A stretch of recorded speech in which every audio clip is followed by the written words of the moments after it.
Have you ever wondered why Japan spent more than $12 billion building a wall so enormous that in some places it completely hides the ocean from the people living beside it? This isn't an ancient fortress, it isn't a military defense, and it wasn't built to stop another country, it was built to stop the sea. Stretching for nearly 400 kilometers, this is one of the largest engineering projects on Earth. Yet millions of people have never even heard of it.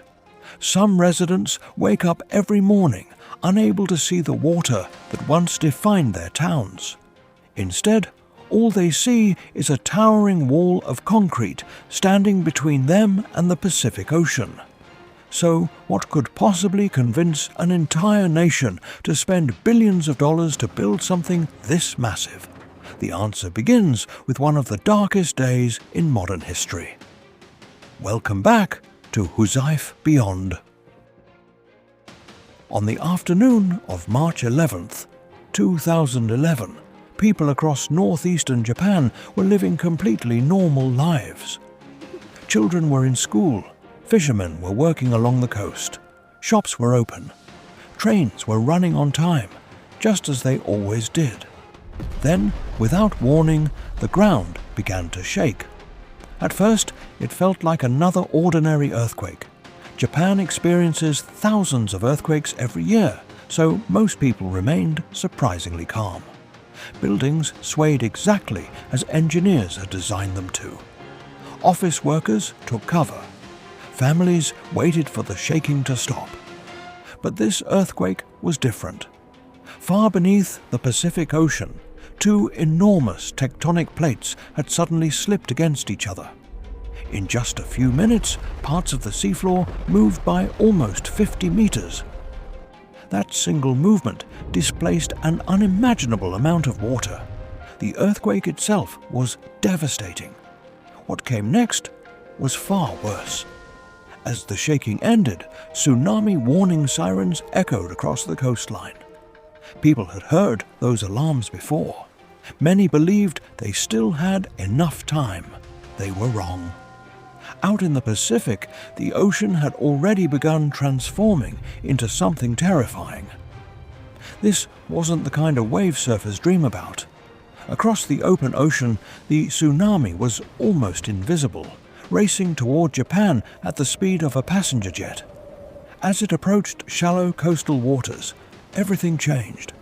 The wave slowed down, but instead of losing energy, it grew taller, higher, stronger, relentless. Within minutes, enormous walls of black water crashed into towns across Japan's northeast coast. In some places, the tsunami reached heights of nearly 40 meters, taller than many apartment buildings. Cars disappeared. Fishing boats were thrown onto city streets. Entire neighborhoods vanished beneath the water. Concrete buildings collapsed. Steel bridges twisted apart. The sea swallowed almost everything in its path. For thousands of families, the destruction happened so quickly there was almost no time to react. One survivor later recalled watching her husband run toward the shoreline after the earthquake. I saw my husband run towards the coastline, but he never came back. I was only 35 years old then. She never saw him again. Stories like that were repeated again and again across hundreds of kilometers of coastline. The disaster claimed thousands of lives and caused damage on a scale almost impossible to comprehend. But while rescue teams searched through flooded towns, engineers across Japan were asking a different question. How could this happen? Japan wasn't unprepared. In fact, it was one of the most tsunami-ready countries on Earth. The coastline was already protected by hundreds of seawalls built over decades. Many communities trusted them completely. Yet, during that single afternoon, most of those defenses failed. Some walls were simply too low. Others survived the first impact, but collapsed after water poured over the top. washing away the soil supporting their foundations. That discovery changed everything. The biggest danger wasn't always the wave hitting the front of the wall. Sometimes the real threat came after the water had already crossed it. When millions of tons of water rushed back toward the ocean, it dragged huge amounts of soil with it. Foundations weakened, concrete structures tilted. Entire seawalls that appeared strong from the front suddenly lost the ground supporting them. One of the world's largest offshore breakwaters, a project that had cost over $1 billion and was considered one of the greatest coastal defenses ever built, was heavily damaged within minutes. If structures that massive couldn't survive, what could? That question forced Japan to rethink everything it believed about tsunami protection. Instead of simply rebuilding what had failed, engineers decided to begin almost from zero. The new goal wasn't to create an indestructible wall, because no wall can completely stop the full power of the ocean. Instead, they wanted something smarter, a structure that could slow the wave, reduce its energy, protect evacuation routes, buy precious time, and most importantly, remain standing even after being hit.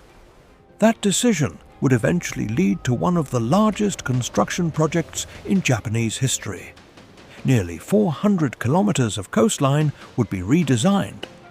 But before a single machine arrived, engineers faced an enormous challenge. No two sections of Japan's coastline are the same. Some areas are protected bays. Others face the full force of the Pacific Ocean. Some coastlines rest on solid rock. Others sit on soft clay that can barely support heavy machinery. Building one identical wall from start to finish would have been a disaster waiting to happen. So engineers did something remarkable. They treated every section of coastline as its own engineering problem. Instead of asking, how do we build one giant wall? They asked, what does this exact location need to survive the next tsunami? That meant years of surveys. Ships mapped the seabed. Engineers drilled deep beneath the ocean floor to study the soil hidden below the surface. Computer models simulated countless tsunami scenarios using decades of wave data, coastal geography, and lessons learned from the 2011 disaster. Only after all of that work did construction finally begin. And even then, the biggest part of the wall wasn't the concrete everyone sees today. It was something almost completely invisible. Because the true strength of Japan's Great Seawall begins far below the ocean floor. Long before the first concrete panel could be lifted into place, workers had to create a foundation capable of surviving forces powerful enough to move ships and reshape entire coastlines. And building that foundation would become one of the most difficult engineering challenges of the entire project. For most people, a seawall looks surprisingly simple. Just a long line of concrete separating the land from the sea. But that's one of the biggest illusions in modern engineering. What you see above the ground is only a small part of what actually protects the coastline. In many locations, the hidden foundation extends deep below sea level. If that unseen structure fails, the massive wall above it becomes almost useless. And that's exactly where Japan started. Construction crews couldn't simply arrive with concrete and begin stacking walls. First, they had to remove the damaged defenses left behind by the 2011 tsunami. Every crack, every collapsed section, and every failed foundation became evidence. Engineers studied each failure in incredible detail because every mistake contained a lesson that could save lives in the future. Once the old structures were cleared, the coastline had to be measured again, meter by meter. It sounds simple. It wasn't.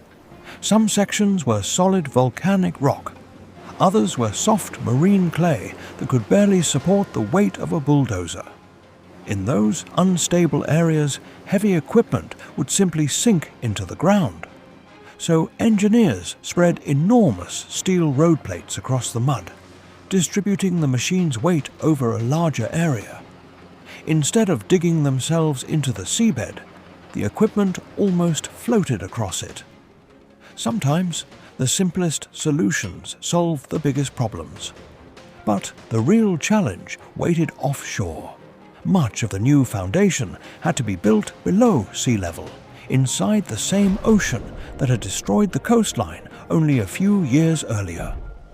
Divers entered cold, fast-moving water, carrying out work that most people would never even notice. Massive boulders weighing several tons were lowered from cranes, while divers carefully guided each one into its exact position. Visibility underwater was often terrible. Sometimes they couldn't even see the rocks they were placing. Instead, crews relied on sonar equipment and constant communication with engineers above the surface. The computer became their eyes. Layer by layer, the seabed slowly transformed into a massive rubble foundation. But even that wasn't enough. Between the large stones and the surrounding soil, engineers installed special filter layers designed for one purpose: to stop fine particles from being washed away over time. Without that hidden layer, water could slowly carry away the soil beneath the wall. Not in one day, not in 1 year. But over decades, the foundation would gradually weaken from the inside. The public would never notice it happening. Until one day, the entire structure failed. Japan refused to let that happen again.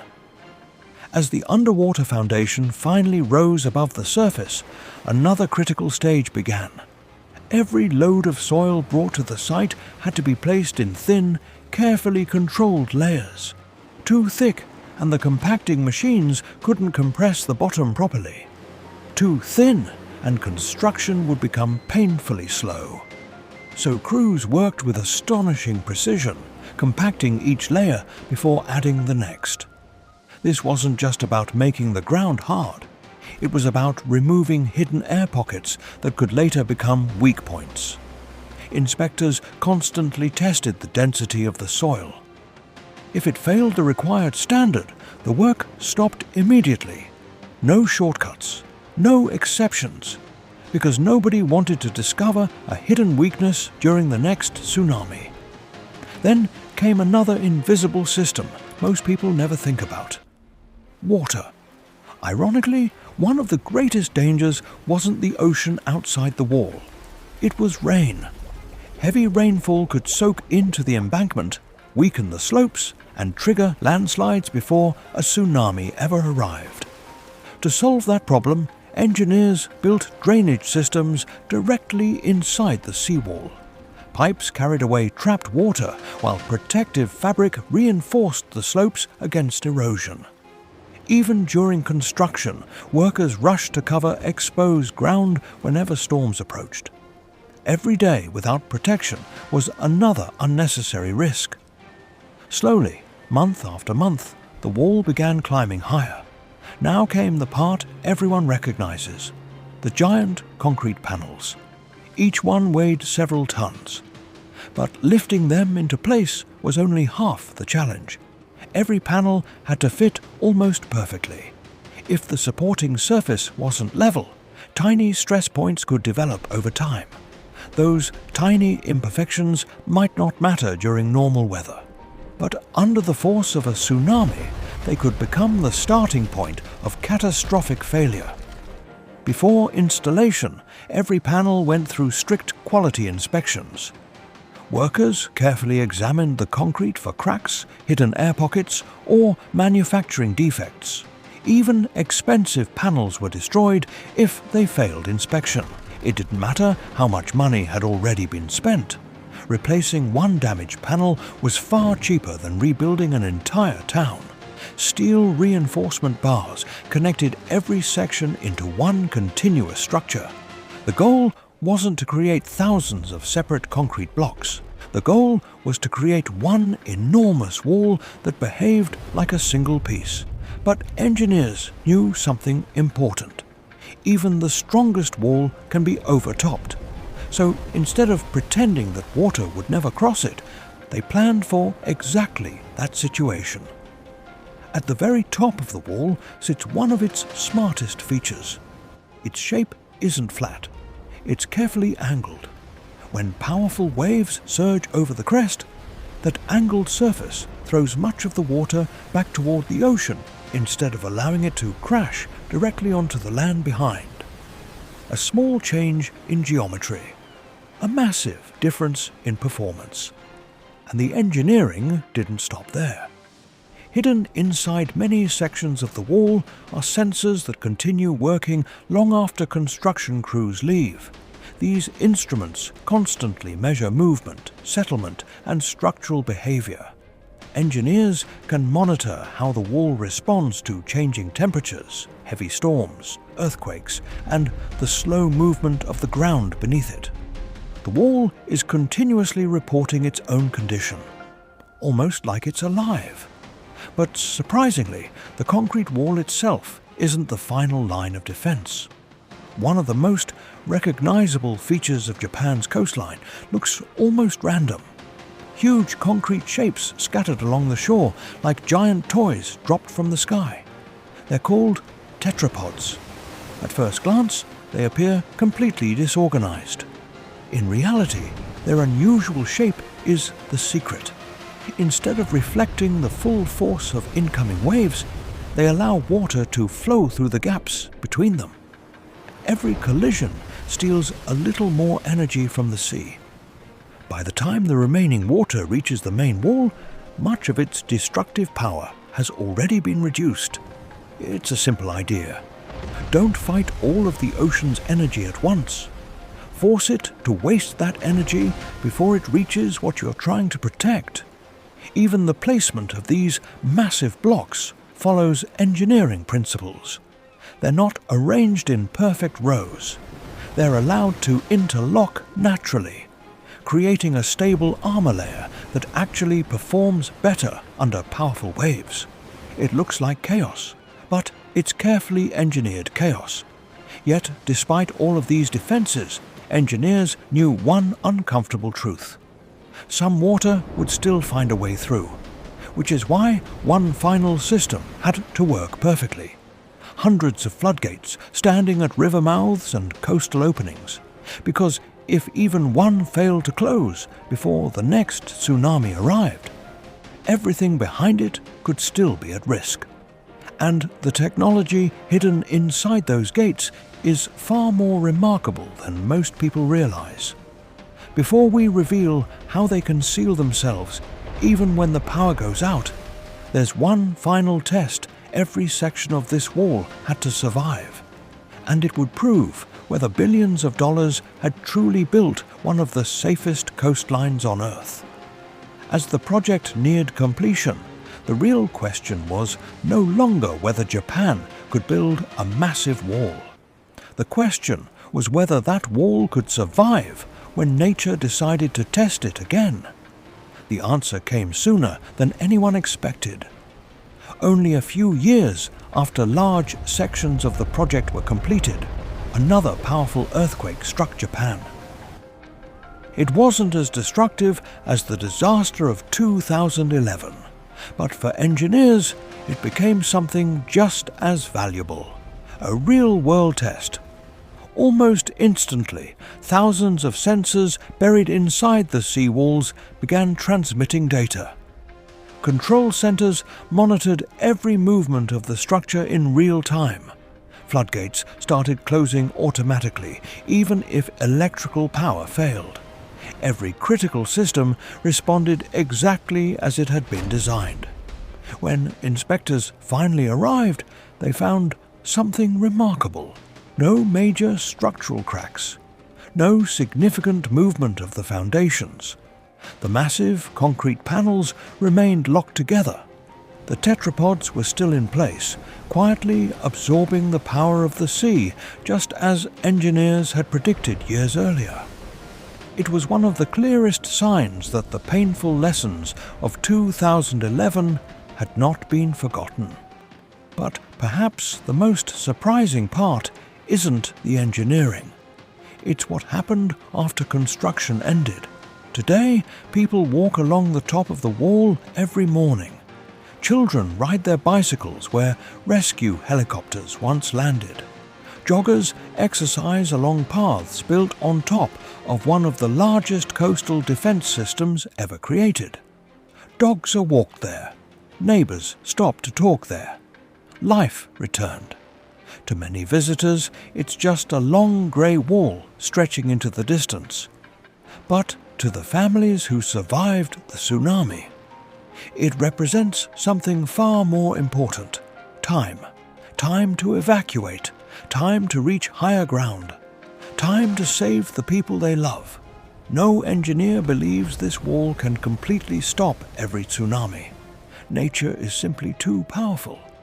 But that was never its purpose. Its purpose is to slow the ocean down, to reduce its destructive force, to give entire communities one more chance when every second matters. Nearly 400 kilometers of coastline, billions of dollars, thousands of engineers, millions of tons of concrete and stone, all built for one simple reason: to make sure history never repeats itself in the same way again. And that's what makes Japan's Hidden Great Wall one of the most extraordinary engineering projects the world rarely talks about. Thank you for watching HUZAIF Beyond. If you enjoyed this documentary and want to discover 7 secrets of Iran that are hidden from most people, click the video on the left side of your screen. Trust me, what you're about to learn is even more surprising. I'll see you in the next video.